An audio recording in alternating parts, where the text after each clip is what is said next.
Hi, everybody. This is Roman Jaleo. Welcome to my presentation about my SII critique. My critique revolves around the Four Corners Power Plant and Navajo Mine Energy Project. So what is this project? Bit of a mouthful. It's going to require some understanding and explanation. So here's a map of the project. It's in the Four Corners area of the southwestern United States, Utah, Arizona, Colorado, New Mexico. And the project occurs on Navajo Nation tribal trust land and Hopi tribal trust land.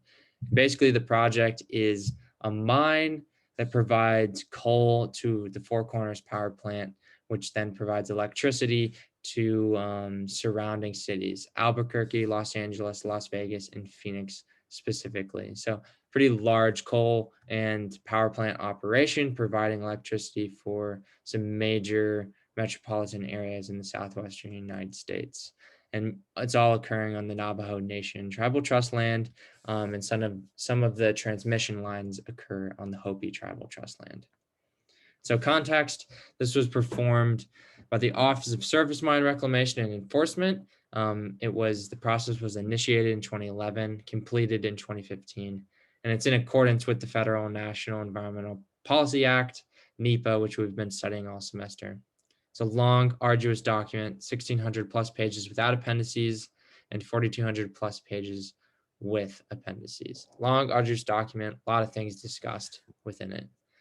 And so why was this EIS occurring? So they were proposing some changes to this project. Basically, they wanted to extend its lifespan until 2041.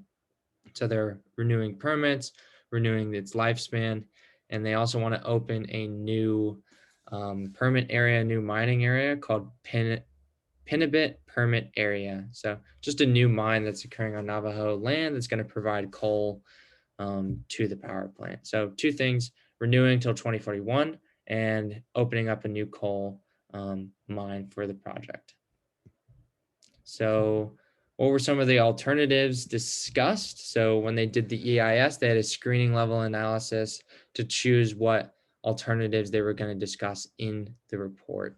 And so these are all the alternatives they considered. The first 5 here were the ones eventually actually analyzed in the report, and all the other ones were not analyzed in the report. So things like conversion to natural gas, renewable energy, solar, wind, geothermal, biomass, and a few other things were not considered in the higher level analysis. And that decision is discussed later in this presentation.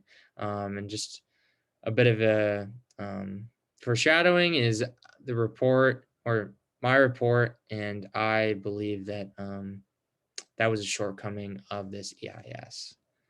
So some impacts that were analyzed actually in the report. They chose to break down all the impacts in impact categories. So these are all listed here. Quite a few of impact categories listed.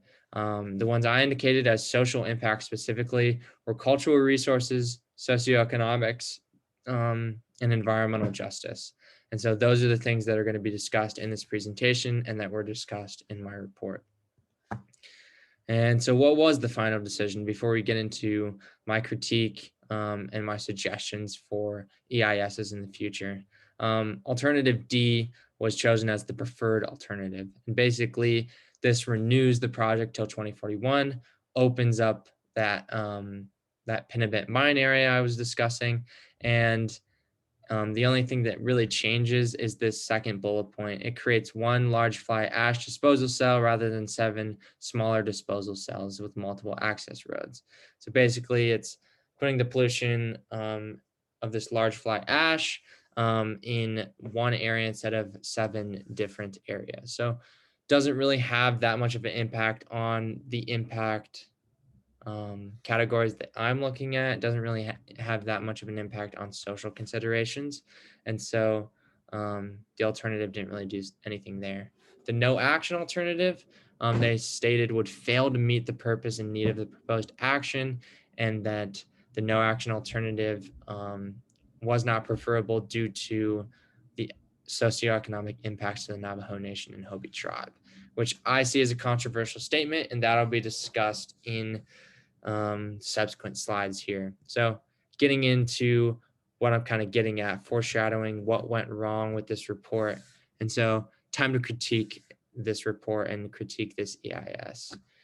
Starting with preparers and data collection, there was 40 preparers. I think that represents something that was good about the report. A lot of different preparers with a lot of different expertise, but there was only 5 with social training. And I only indicated 1 with a relevant degree, which was geography. The other ones had degrees in economics, city planning, and few in anthropology. And so really, those aren't really relevant degrees. Something like our degree, I would say, is a relevant degree. Something like sociology, development studies, international studies, maybe even Native American relations, tribal relations would be relevant degrees. Also geography, obviously. Yeah, so not a lot of preparers with relevant degrees. And then moving into data collection, there was no use of survey. And as Burge 2004 indicates, I think that's a really important way to, or Burge 2004 indicates that it's a great way to understand the attitudes and perceptions of the community on the project. And this project also lacked any attitude or perception by the Navajo Nation about the project. They also lacked any cultural analysis. They failed to provide any indication of non-tangible cultural assets. So they focused on tangible ones such as sacred land, cultural land, and kind of like, yeah, that historical land, historical artifacts, things like that, which are important, but really lacked any of that non-tangible cultural analysis, lacked a comparative community. And then finally, it lacked any comment on communities in transition. And this Navajo Nation really is a community in transition. The plant and mine could close in anywhere from 5 to 20 years. And so moving into public involvement, 3 things where I think they failed to do this effectively. First, the communication was all failed to reach the digital medium. And so in this day and age, I think that's super important that we're putting it on Facebook, Twitter, public forums, news outlets online. And this project did not do that. Public involvement tactics were one-dimensional. They basically were inviting people to comment and come to meetings. Weren't really getting any interviews, weren't getting any surveys from people. And then finally, the lack of oral comments really portrays ineffective public involvement tactics. There was only 50 oral comments. And so moving into some of the impacts they actually indicated and quantified, these are the impact categories that were studied in my critique. And so culturally, they failed to quantify any non-tangible cultural impacts, as I mentioned. And really that led to a lack of these 3 bullet points below that not being considered. And so they didn't consider the perpetuation of Navajo being culturally exploited by this industry. They failed to consider the continuation of following Western principles instead of traditional cultural principles of the Navajo Nation. And they didn't consider how this could reduce cultural and social ties to the nation due to over-reliance and decreasing economic opportunity. A lot of people are leaving Navajo Nation to find jobs, to get to schooling. And so this decreasing economic opportunities contributing to that and contributing to the lack of cultural and social ties of people that are of Navajo descent. And then socioeconomically, they fail to identify any impacts in regard to reliance on a single industry or transitional community. The taxes of this project represent 1/3 of Navajo revenue and used to be a half. So really, the economic benefits are very high of this project, but they're fairly short term. The project could shut down in anywhere from 5 to 20 years. And they also fail to consider the resilience in the face of that. If disaster struck, if economic collapse struck, how would the Navajo Nation be affected? They didn't consider that. Environmental justice, the impacts were homogeneous, as a lot of the time environmental justice and equity conversations are. They said all impact categories were disproportionately, in most cases, solely felt by the Navajo. And then they went on to say that all these impacts were labeled as not significant. But as we discussed in this class, cumulative effects play a large role. And so really, if all impacts were felt by the Navajo, there should have been some discussion of some cumulative impact that the Navajo are feeling as a result of that. And that was failed to be discussed by this project. And so moving into mitigation and monitoring, how are they going to monitor these impacts? How are they going to mitigate some of these impacts? And a lot of time they didn't even indicate the correct impact. So mitigation and monitoring is pretty insufficient as well. Mitigation, none was recommended for these three impact categories. I think they could have considered alternatives a little more seriously, renewable energy, gas plant in their analysis, because really these benefits are going to be short term for the Navajo Nation. And so the upfront cost of projects like this, I think the benefits in the long term would outweigh them. So those could have been considered.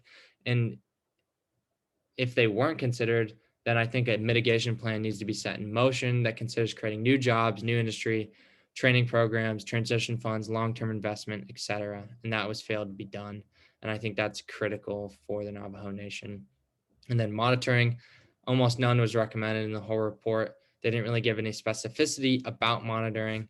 And so I think they could have used survey as monitoring, and then they should collect annually accessible parameters to kind of continue to evaluate what this project is doing and what impact it is having. And so in conclusion, a final evaluation of this EIS, I assigned the grade of a C+.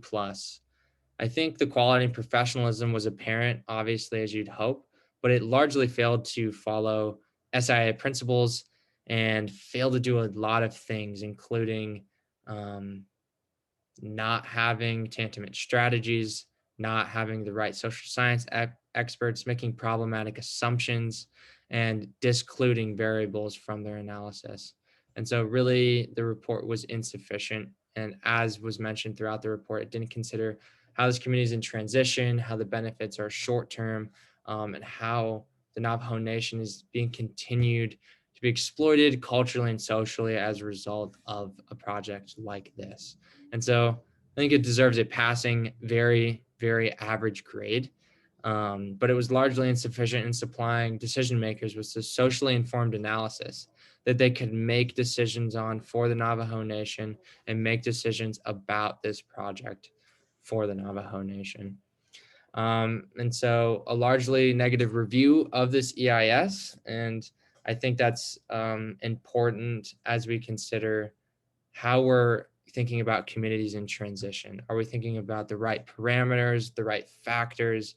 Are we utilizing survey? Are we utilizing interview to kind of understand those things and understand a community in transition? And I think it's especially important for tribal tribes in America, Native American tribes, reservations, because a lot of the time these equity considerations, environmental justice considerations are homogeneous, as I mentioned. And how can we consider those in a more holistic way, in a more specific way? And this EIS largely failed to do any of those things. So I hope this moves along the EIS process for similar projects. And I hope future EISs and this EIS can learn from my critique and in general critiques that the literature is making about similar reports. So sorry for the largely negative review, but I hope you learned some things about this project, learned some things about communities in transition, and learned some things about Native American reservations and their reliance on industry in our country. And so thank you. Have a great day. Yeah, really excited about this project and glad we all got it done. I had a really great time watching you all's videos, and I hope you had a great time watching mine. Thank you, guys.